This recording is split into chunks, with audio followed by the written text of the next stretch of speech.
Hello and welcome to episode 190 of Rivers Arcade Review. My name is Ed. This channel is dedicated to the coin-operated video games of yesteryear. Today I'm reviewing a game from my past, Asteroids Deluxe. Asteroids Deluxe was released in 1980 by Atari. My first time playing this game was at Funtime Square Arcade and Mini Golf in hometown Illinois.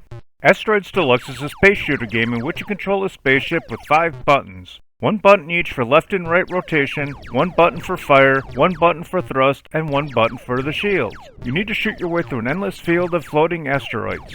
This game is a sequel to the popular Asteroids that was released in 1979. This game was designed to be harder than the original Asteroids, with several changes made to this game, some minor and some major. Just like the original, you find your ship in a field of asteroids. You need to destroy these asteroids because contacting one will cause your ship to explode and you will lose a life.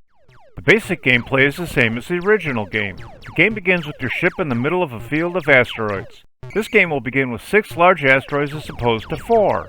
Shooting a large asteroid will cause it to split into 2 medium-sized asteroids, and shooting a medium-sized asteroid will cause it to split into 2 small asteroids. Shooting a small asteroid will cause it to disappear altogether. Just like before, if your ship or an asteroid leaves the playfield on any side, it will reappear on the opposite side. In addition to the asteroids, the UFOs have returned. There will be a large UFO and a small UFO. These UFOs will not only shoot at your ship, but they will also shoot the asteroids. Unlike the original game, the large UFO is just as accurate as the small one, whereas in the original game, the large UFO would shoot at random. As I mentioned earlier, there are several differences in this game. The first noticeable difference is the addition of color. This game uses a vector monitor, and even though it is white, the asteroids are now tinted blue via a colored overlay. This game also uses reflective technology similar to Space Invaders, meaning that there is a painted colorful background in which the objects are reflected onto the background via a two-way mirror, giving a 3D effect, although for this review, I will record without the background. Also, your ship is of a different shape, and although it looks larger, the collision detection is the same as the original game. Your hyperspace also has been replaced with the shield. Pressing the shield button will surround your ship with a shield. Your shield will last for about 16.5 seconds, although if any enemy contacts your shield, you will lose about 6 seconds worth. If an asteroid hits your ship when it is shielded, you will bounce off, although if you get shot, your ship will not move. Once your shield is used up, it will not recharge. You'll begin with a new shield each new life. Your ship's cannon is now fully automatic, so holding down the button will cause it to continue to fire until there are 4 shots on screen. You'll be unable to fire another shot until it either disappears or hits something. The asteroids now spin on their axis instead of being static, although this is only a cosmetic change and does not affect gameplay. Once you are down to 3 asteroids, a new enemy will appear. This enemy is called the Killer Satellite. This enemy has gone under several different names, including the Snowflake or the Death Star. This enemy will float in a similar path as the asteroids, although slower. Once this enemy is shot, it will split into 3 diamonds. These diamonds are heat seekers that will hone in on your ship. Shooting a diamond will cause it to split into 2 heat-seeking sharks.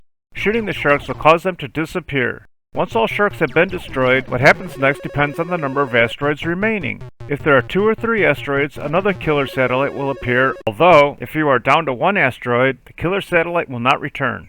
The final change has to do with the high scoreboard. The top 10 scores and names will be recorded, although now the top 3 will remain even after the power is turned off.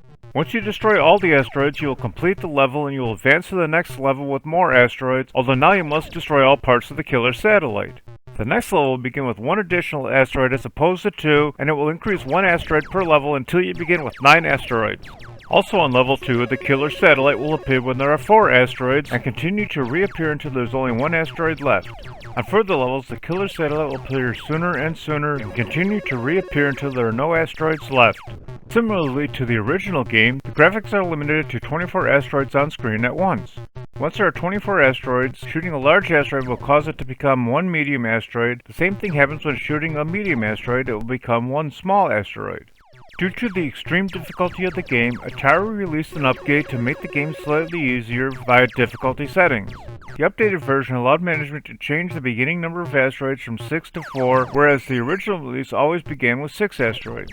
In the original release, the asteroids would also fly in a faster pattern. Also, in the original release, the satellite would not appear on level 1 and would begin on level 2, and the diamonds and sharks were more aggressive. Scoring for the game is as follows. You earn 20 points for shooting a large asteroid, 50 points for shooting a medium asteroid, and 100 points for shooting a small asteroid. For shooting the killer satellite, you will earn 50 points. For shooting a diamond, you will earn 100 points. And for shooting a shark, you will earn 200 points. For shooting the large UFO, you will earn 200 points. And for shooting the small UFO, you will earn 1000 points. I wasn't a fan of this game due to the difficulty, although I won't condemn a game due to my inability to play it, so I would recommend playing it whether in an arcade setting or on an emulator. I like this game more than Super Basketball, but not as much as Super Zaxxon, so Asteroids Deluxe shoots its way into the 184th position overall. Thanks for watching, I hope you enjoyed it. If you have any games you'd like me to review, please leave a message below or on my homepage. Please remember to hit like, share, and subscribe, and stay tuned to new videos on the first and third Sunday of the month.